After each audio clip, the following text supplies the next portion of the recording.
Are you kidding me? A new law would jail moms for calling their sons boys and their daughters girls?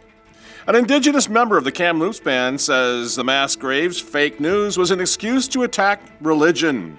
So, what was this all about then? Plus, Tucker Carlson calls it a new god that should be strangled in its crib, artificial intelligence, and the war on humanity. Who was this man, and why did Freemasons hack him to death in broad daylight? Tonight, Catholic men and the spirit of Garcia Moreno.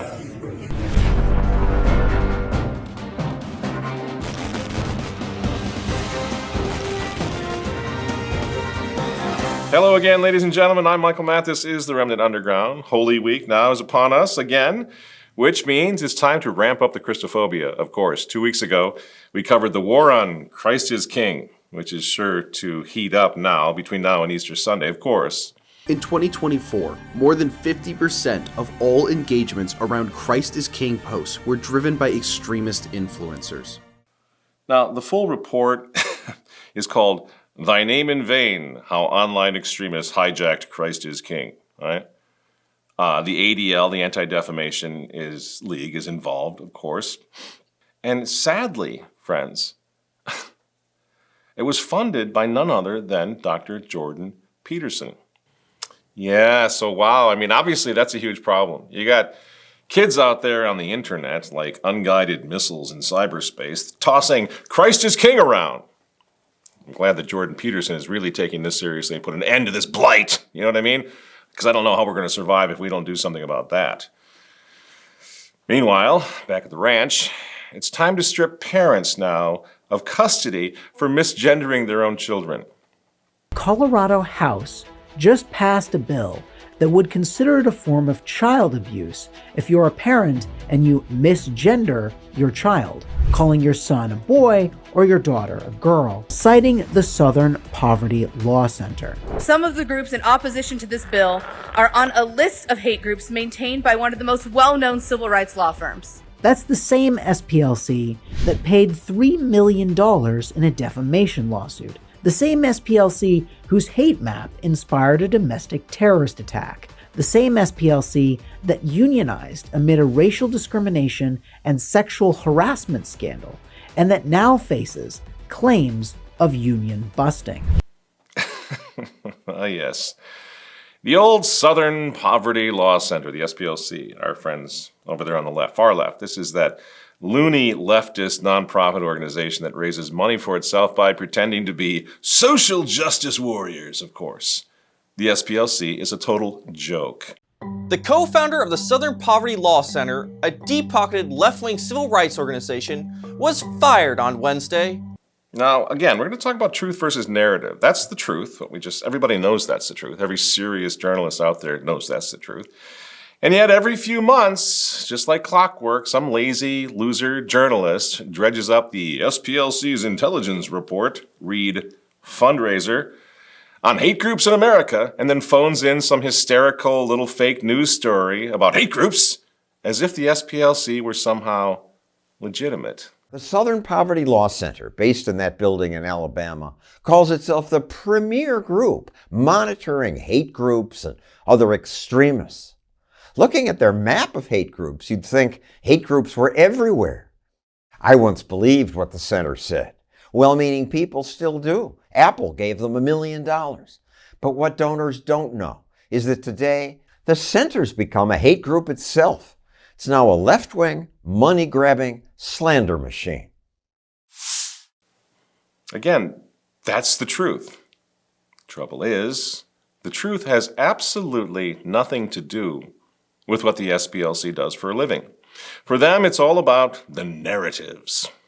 Last year, the FBI let us in on a secret. The real threat to America is traditional Catholics. Apparently, Catholics who attend the Latin Mass are a secret cabal of hate full of anti-Semites and homophobes. This is, according to the Southern Poverty Law Center, when a brave whistleblower published the FBI's report on radical traditional Catholics, the Bureau rushed to rescind the document. More than a year after the FBI publicly retracted the memo, the SPLC has kept radical traditional Catholic hate groups on its hate map. The SPLC branded the Ruth Institute, a small Roman Catholic organization, an anti-LGBTQ+ hate group. Why? The Ruth Institute's founder, Jennifer Roback Morse, restated the centuries-old official position of the Catholic Church on sexuality. If quoting the Catechism is enough to make the Ruth Institute a hate group, then the entire Catholic Church should be considered a hate group. Bingo! President Biden,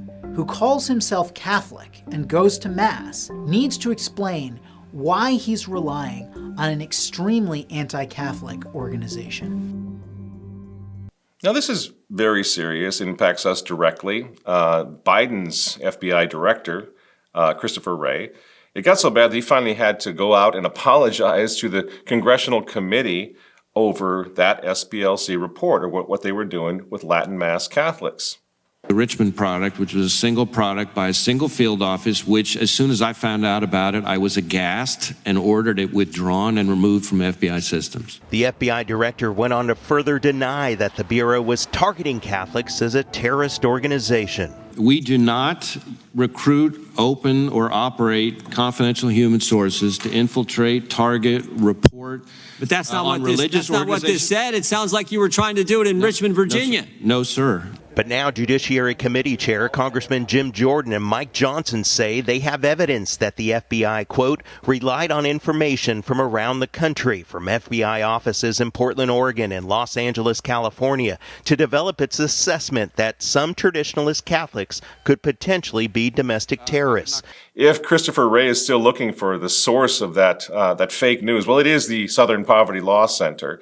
In fact, if you Google their so-called intelligence report from 2007, put them on the screen, you'll find that fake news product has been being sent all over the place to law enforcement organizations, including the FBI, literally for years, despite the fact it's completely fake news. And incredibly now, that same report from 2007, they really loved that one over at the SPLC. It was recirculated, maybe I should say regurgitated, again, just last year. Imagine that an organization that brands conservatives and Christians haters and puts them on a map with chapters of the Ku Klux Klan works with the federal government, advising the administration on its domestic terror strategy. This Orwellian nightmare isn't a hypothetical. It actually happened under the Biden administration. The Biden administration has used the SPLC to target radical traditional Catholics. And last year, the SPLC added parental rights groups like Moms for Liberty to the hate map. Now, keeping in mind that this is an intelligence report put together by lawyers, I would think that they would find it interesting that half of the traditionalist groups that they have on their list and their hate map don't even exist anymore. They're defunct, they're gone. So let's just have the AP send that same report out anyway, year after year, to see if any of that crap sticks. I guess that's the way it works. So you need to beware, the SPLC is out there warning everyone, beware of the traditional Catholic domestic terrorists. Here's what they look like.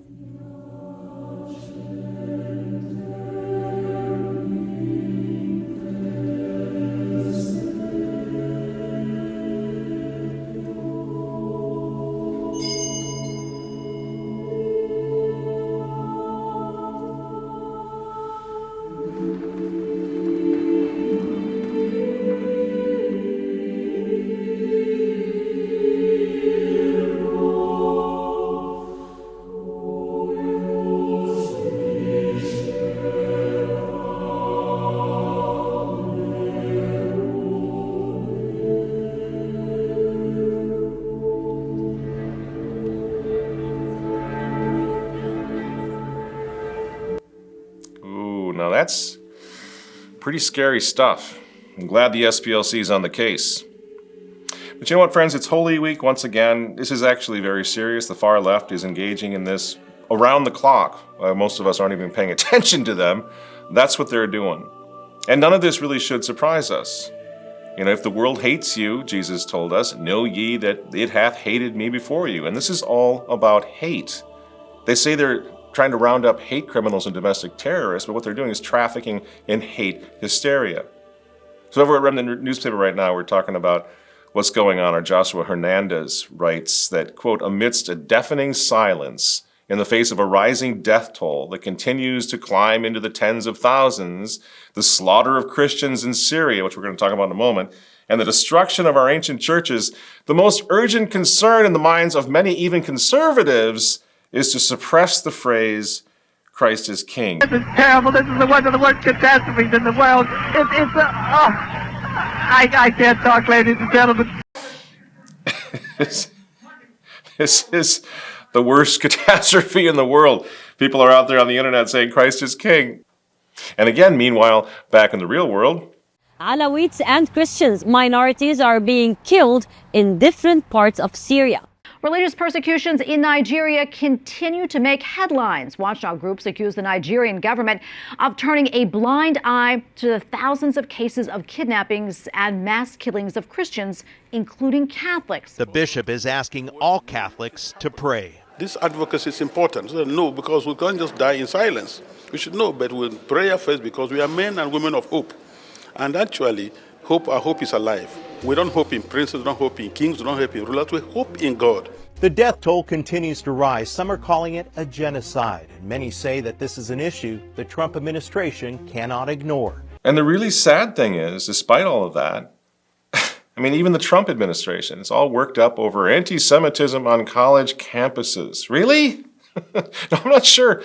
I'm not sure how many Jewish students have been killed so far on college campuses in the United States of America, but boy, we sure are going to keep an eye on that story for you. I mean, if it ever happens.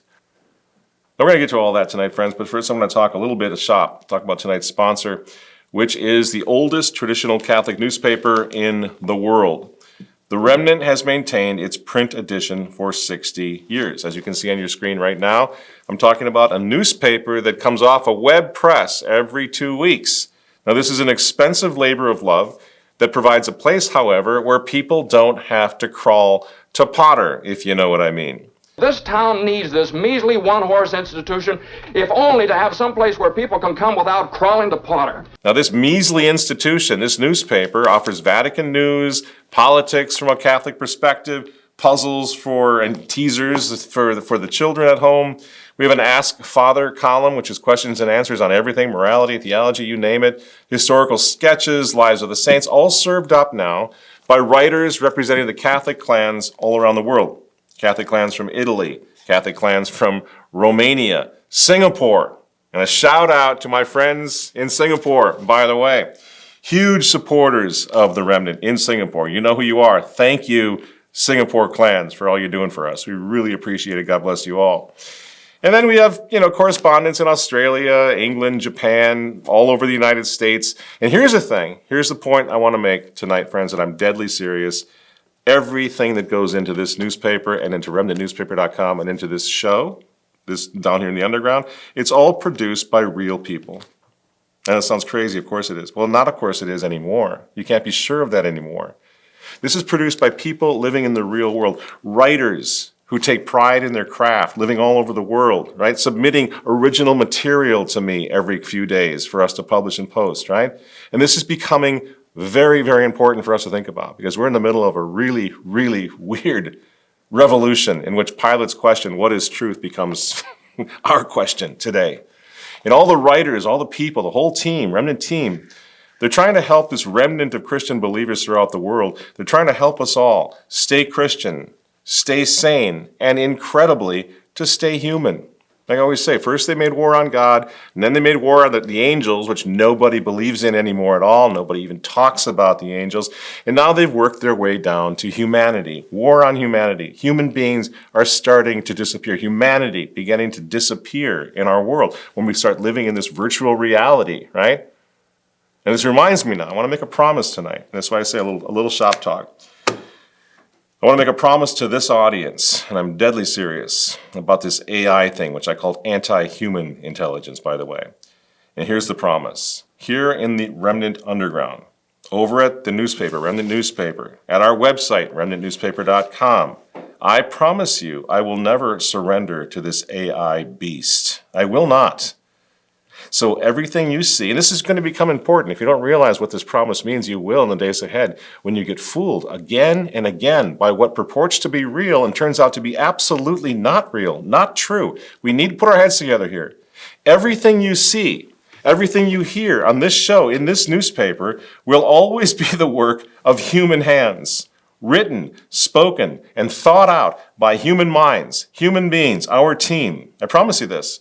I will never run anything through ChatGPT, which means that the thoughts expressed down here on this show are mine.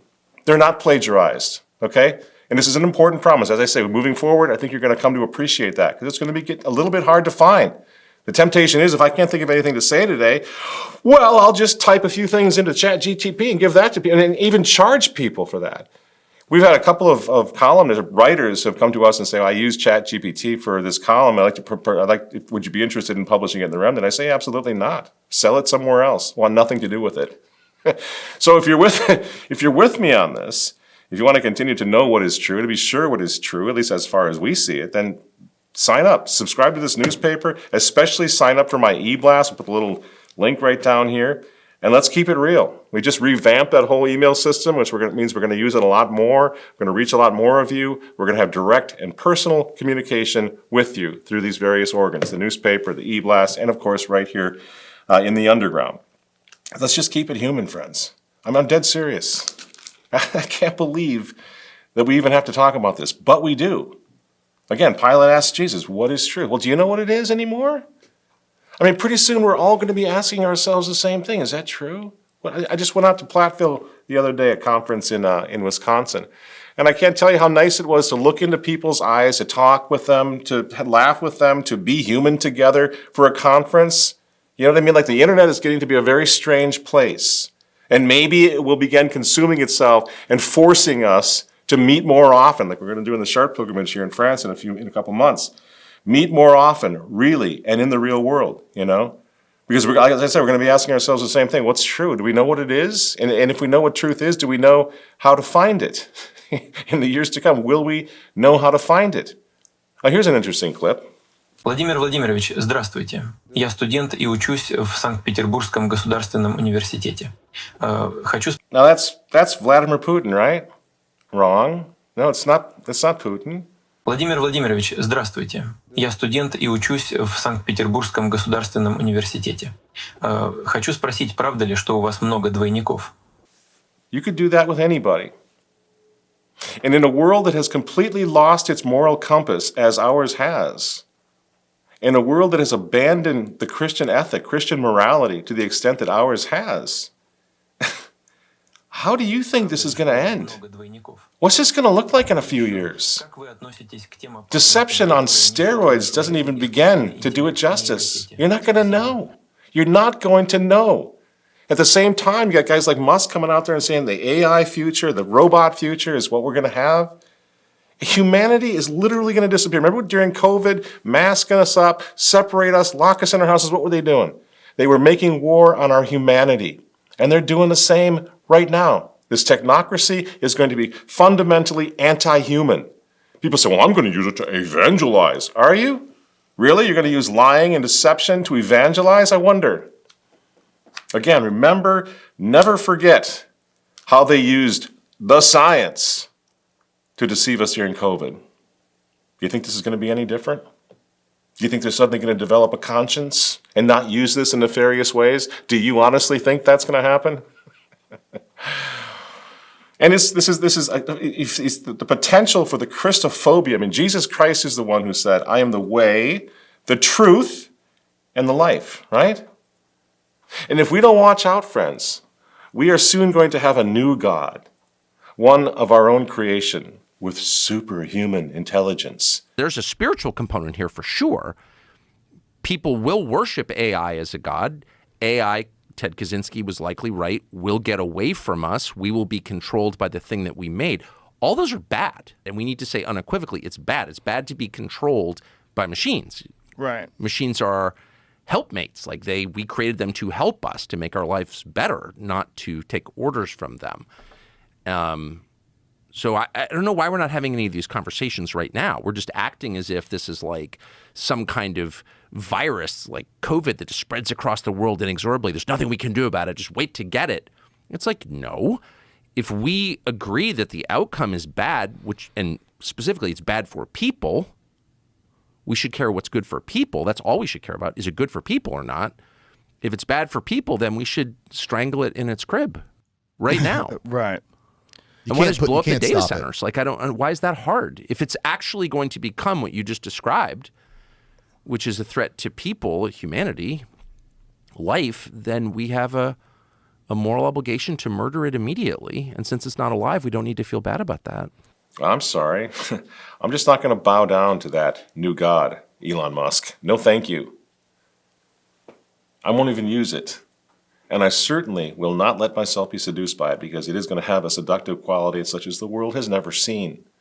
People say, well, it's impossible, man. You got to get with the times. You can't be a Luddite. This is the future, okay? It's impossible to stay away from it. And I say, really? That's what they said 20 years ago when the internet began gobbling up every Catholic newspaper in the world. Most of them are now gone, right? They said that to me. You can't say no. You got to go along with it, man. And I said, really? No, I don't think so. And I don't care who calls me the man from La Mancha for tilting at these windmills, but I stayed with the newsprint, and it's still going. The newspaper is still going. It's right here in my hand. You hear that? You smell that? Newsprint. Fake news, fake and gay news is much harder to produce when you have something real in your hands like this. It can't be manipulated. So the remnant, so far, friends, thanks be to God, because of a commitment to tap the brakes on this stuff, the remnant is still sane. It's still human. And really, if you think about it, I'm quite proud of this, and I think it's something everybody can do. Because of that commitment to be careful, we haven't fallen for one of their fake news stories ever since. We didn't fall for COVID. We didn't fall for Ukraine. We didn't fall for Gaza. We didn't fall for the Great Reset. And we're certainly not going to fall now for AI. We've got to keep our thoughts our own. We've got to turn off the TVs, turn off our little robot buddies, turn off the artificial intelligence, and immunize ourselves against the plague of deception and its propagandistic war on the truth. Truth in general and truth with a capital T. Let's give an example of how deception and how the narrative trumps the truth. People don't talk about it. This stuff happens. It turns out to be absolutely fake news. And it just goes into the memory hole. So do you remember when Pope Francis, for example, went up to Canada, he dressed up like Cochise and apologized for the Catholic Church's alleged slaughter of the Indigenous children in residential schools? Do you remember that? Well, now everybody's up there in Canada. Every conservative, every serious journalist who's paying attention is up there saying, okay, so that turned out to be fake and gay. It's been 4 years since the world was told that the remains of 215 children was discovered in unmarked graves at the former Kamloops Indian Residential School. Hundreds of attacks on churches and millions of tax dollars later being handed out for the claim, and the truth is, to date, not a single body has been found. An important truth that when championed by professionals like Supreme Court judge, lawyers, educators, elected officials, and a few brave journalists, gets us branded as racist residential school deniers, with political forces calling to criminalize our accurate speech, even when evidence points to an old septic field instead of a massacre of missing children. Society is told to shut up and pay up and trust the tales labeled as oral testimonies instead. But today, a Kamloops band member is breaking the silence. I've verified their identity, which we will be protecting. We've altered their voice, and some facts are omitted to avoid them from facing political persecution too. This report is not about minimizing the harms that some residential school students experience. It's about our history. It's about the truth. It's about how society would call this individual a residential school survivor, when this person says residential schools were the better place to be. So we'll put a link down here. You can watch that entire interview because it's well worth it. And I wonder, did you fall for that narrative when Francis was up there doing that? That's the full weight. They use the full weight of the Vatican, the full authority, moral authority of the Catholic Church to say, oh, yes, that's a true story. And then the churches started to burn. Well, they'd already been burning. He went and gave a blessing to the fact that the churches were burning in Canada, formerly Catholic Canada. So you probably didn't fall for it. If you were watching this show, you certainly didn't, because at the time we warned you, don't fall for this. And the kids were being educated. And they wanted their children there. Does that mean there were never any abuses? No, that's not what we're talking about. See, the whole system is being decried. Francis is going to go apologize for the entire system. And wouldn't it be fun, once again, to ask a few questions? Because there are certainly plenty of witnesses out there among the tribes, among the Indigenous peoples of Canada, who are wanting to tell the other side of the story. Concert pianist, librettist, novelist, and playwright, Thompson Highway's life has taken him from the trap lines of northern Manitoba to the stages of the world. His plays are studied at universities all over North America, and he has almost single-handedly created the vibrant and viable native theatre in Canada. I would think that your life, your adult life, would be more informed by what was probably the dichotomy of your early years, the more exaggerated extremes, I would think, than most people would have. Idyllic to start with, certainly less than idyllic as it became later when you were in a residential school. Oh, that's a mistake. Is that right? The residential school experience for me was a fantastic experience. Is that right? So much of that is reported, that's skewed. It's not quite right. They don't have the whole picture. There was a lot of us who had positive experiences at the native residential school. But I've got to say, surprised when you say that the residential experience was a good one for you. Yeah, it was. I learned how to speak English. Yeah. I learned how to play the piano. That started at residential school, the piano thing. Oh, yeah. Why doesn't he get to tell his side of the story? Plenty of those people up there. None of them get to be heard, though. They don't have a voice because it doesn't fit the narrative. And yet the photo op happened anyway. The whole world got to see that the Pope himself believed this. The Pope apologized for the Catholic Church's missionary activity. Didn't really draw any distinction. The Catholic priests and nuns must have just been up there eating children and burying them in mass graves, killing them all, just wiping them out, because the Pope went up there and apologized. You see? And now 3 years later, thank God, Rebel News is talking to an Indigenous whistleblower who nails it. And how does he nail it? Because he points out, as we were pointing out at the time, this is simply a war on religion. As you've noticed in all of the churches have been burned down or done for nothing, in my opinion. There's no call for it, no reason for it. One thing about political correctness there, we seem to be against religion for some reason. When I was growing up, religion meant, or church meant, community and family. It seems like the liberals, they want to destroy family. So the way to do that is to attack religion.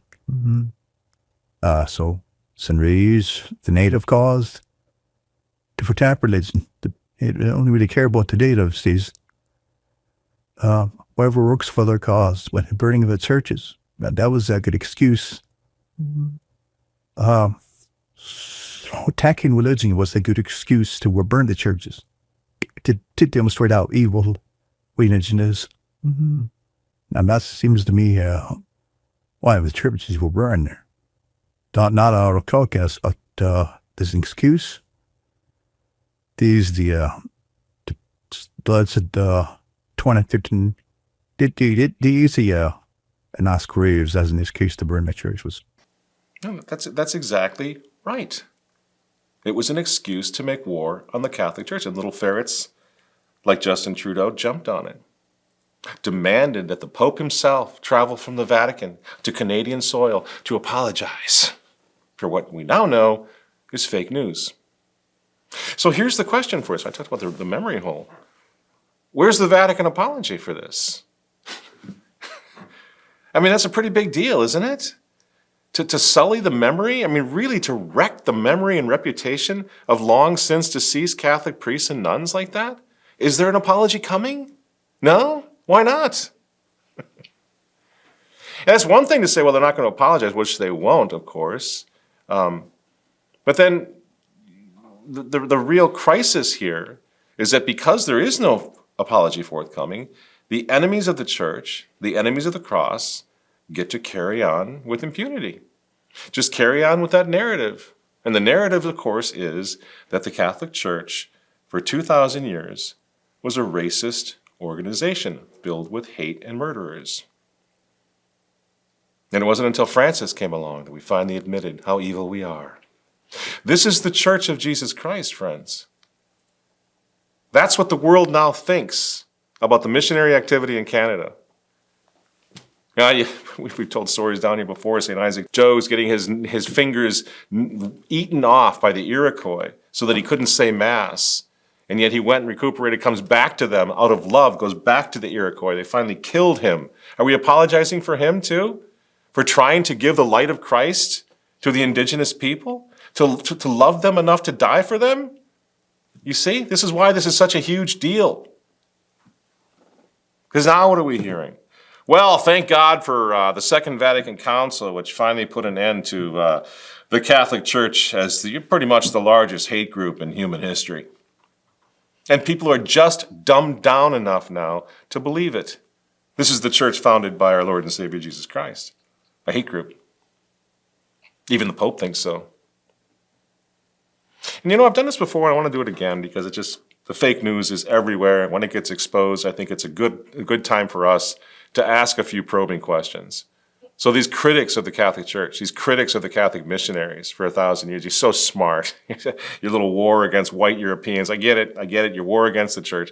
But I would like to ask these critics of the church that built Western civilization, where exactly were you guys when the Catholic Church invented the hospital system couple of thousand years ago at least? Where were you? Because the truth versus the narrative about something like a hospital system, which is what the Catholic Church built. Public hospitals did not exist until the Christian period. Go ahead, look it up. We've talked about this before, but we need to talk about it again because the lies coming from the top, the propaganda all around the world is really doing irreparable harm to the Catholic Church. So take, again, the hospital system. That's a pretty interesting outreach to the poor and to the underprivileged and to the ill and to the sick and to the elderly, right?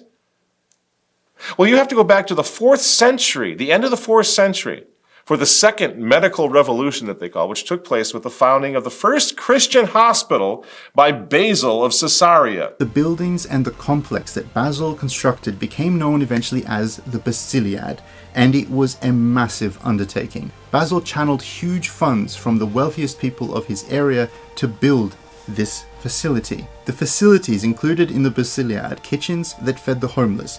There was a trade school that helped the poor learn skills for employment. There was a hospice for the dying, and importantly, a fully staffed and highly skilled center of healing for anyone, regardless of their status in society. Here, people of any social standing could come and receive highly skilled medical aid for absolutely no cost at all. All of this is happening in the 4th century. St. Gregory the Theologian, one of St. Basil's friends from his student days, visited the Basiliad and wrote about it saying that it was the 8th wonder of the world. And St. Gregory was absolutely right because Basil had constructed history's first ever hospital. 4th century! Within a few decades of that, such hospitals had become ubiquitous. They were everywhere. European exploration, that evil European exploration actually brought the hospital system to North America, to Africa, to Asia. Go ahead, look it up. St. Bartholomew's Hospital in West Smithfield in London was founded in 1123. It is the oldest functioning hospital in the world today. It was a monastery run by monks and serving the local community. People say, well, yeah, that's in the West. But what about the East? I mean, the East, they were like, they had the herbs and everything, so they didn't need... No, that's wrong. The first Western-style hospital in Japan was established in 1556 by Jesuit missionary Luis de Almeida. Early Chinese and Korean hospitals were founded by Western missionaries in the 1800s. I can go on, but the thing is, you trot this out and people are going to go, wow, So how did this hateful Catholic Church that spent most of its time eating Jewish children for breakfast, well, how did they ever find time to invent the hospital system? And if you poke around a little bit, you find that the Catholic Church invented orphanages, invented schools, those indigenous schools, for example, helping people, helping families, helping children whose lifestyle up way the heck up in the bush, way north, was changing. You could no longer live on seal hunting. Somebody had to do something, so the government began a school system. The Catholic Church helped out, right? Well, that tradition of schools, of educating children, goes back 1,000 years or more. The entire university system, in fact, modern university system, was invented by the Catholic Church. And of course, the brilliant, enlightened ones, the critics of the Catholic Church, like to talk about how much they care about the poor people. Oh, they really care about the poor. The reality, again, the truth versus the narrative, is that no organization in the history of the world has done more for the poor than the Catholic Church. And it's also, by the way, the most colorblind organization in the world. Always has been. That's the truth, friends. That's the truth, verifiable, easily proven truth, the fact, the historical record. But what does the truth have to do with the hateful Christophobic narrative in the world today? Nothing. And the Christophobes now, they would have their benighted followers believe that the church before Vatican II for 1,965 was racist, anti-Semitic, filled with hate. When the truth is, in reality, that for 2,000 years, the Catholic Church has been at the service of millions of underprivileged, poor people, minorities, victims of poverty, ignorance, and want.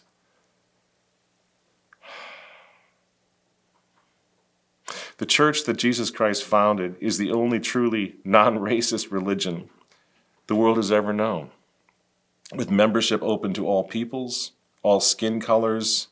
Her canonized role models are black, they're brown, white, yellow, red, Jewish, Gentile, every stripe of the human family represented.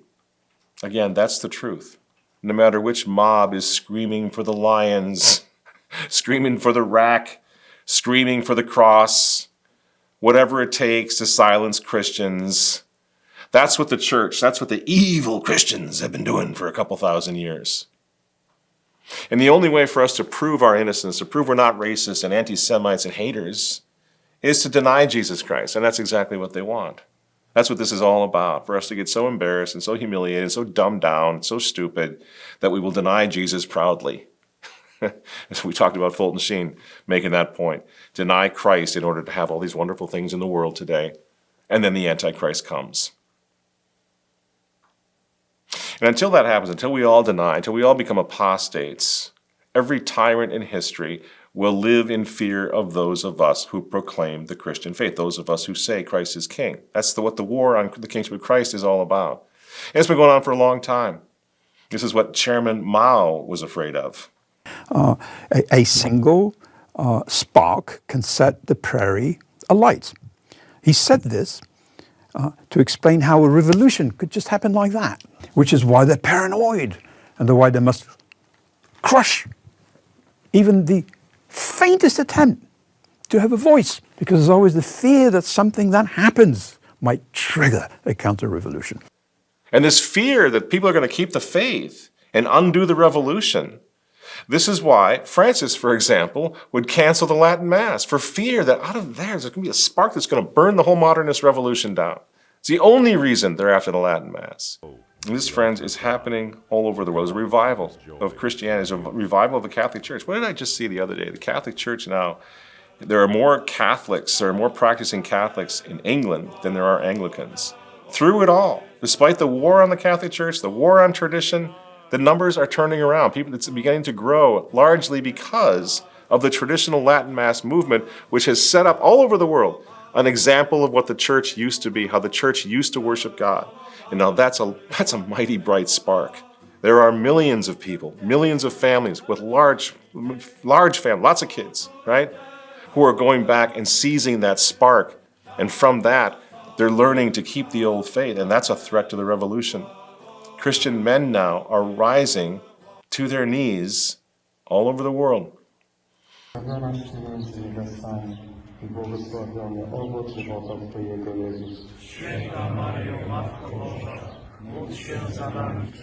Now that's a beautiful thing to see. I didn't see things like that when I was a kid, when the revolution was in full tilt. I've seen things like that many, many times since, and all over the world. Again, in a few months, we will see it in spades in France, when as many as 50,000 traditional Catholics will descend on Paris and Chartres for high-profile traditional Latin masses and the proclamation of the social kingship of Jesus Christ, okay? From these heroes, like these men we just saw kneeling, these young kids in Chartres in France, from there, the heroes, the saints that God is going to raise up from, that's where they're going to come from, friends. He will raise up the saint. It's going to happen. Just need to hang on. Don't be deceived. Don't fall for the false signs and wonders of the false prophets who are all around us now. God has always raised up the saints in times like these. He's going to do it again. And I want to close by recalling one of them. We try to do that in this show as often as we can. Look back and tell the stories. And I want to tell the story in closing tonight of a president, a Catholic statesman I hope you've heard of. His name was Garcia Moreno, great Catholic president of Ecuador, who in 1875 was assassinated by Freemasons. Now, why was he assassinated by Freemasons? He was assassinated because he was Catholic. He was a Catholic statesman. He believed in the social kingship of Jesus Christ with every fiber of his being, right? And they hated him for it. They hated him because he was Catholic first. They hated him because the people responded to him. They voted him in 3 times. He consecrated Ecuador to the Sacred Heart of Jesus, officially. And for this, the revolution condemned him as a tyrant, a religious fanatic, a fascist, of course, all the usuals. His ultimate crime, however, was his new constitution, which he promulgated, which declared Catholicism as the official state religion of Ecuador. In 1869, President Garcia Moreno wrote a letter to Pope Pius IX asking for the Pope's blessing because he knew he didn't have long on this earth. He knew they would kill him. They would do whatever it took to stop him from what he was doing to proclaim the social kingship of Jesus Christ. Now, in that letter, President Moreno promises the Pope that he would live and die for our holy religion. What greater privilege still if your blessing were to obtain for me the grace of shedding my blood for him, who being God, desired to shed his blood on the cross for me.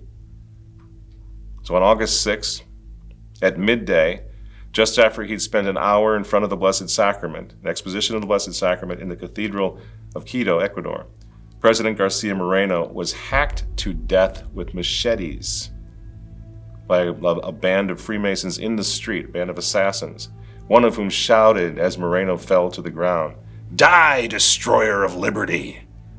And Garcia Moreno, the quintessential Catholic statesman, replies, his last words on this earth were, "God never dies." And this is the example for us, friends.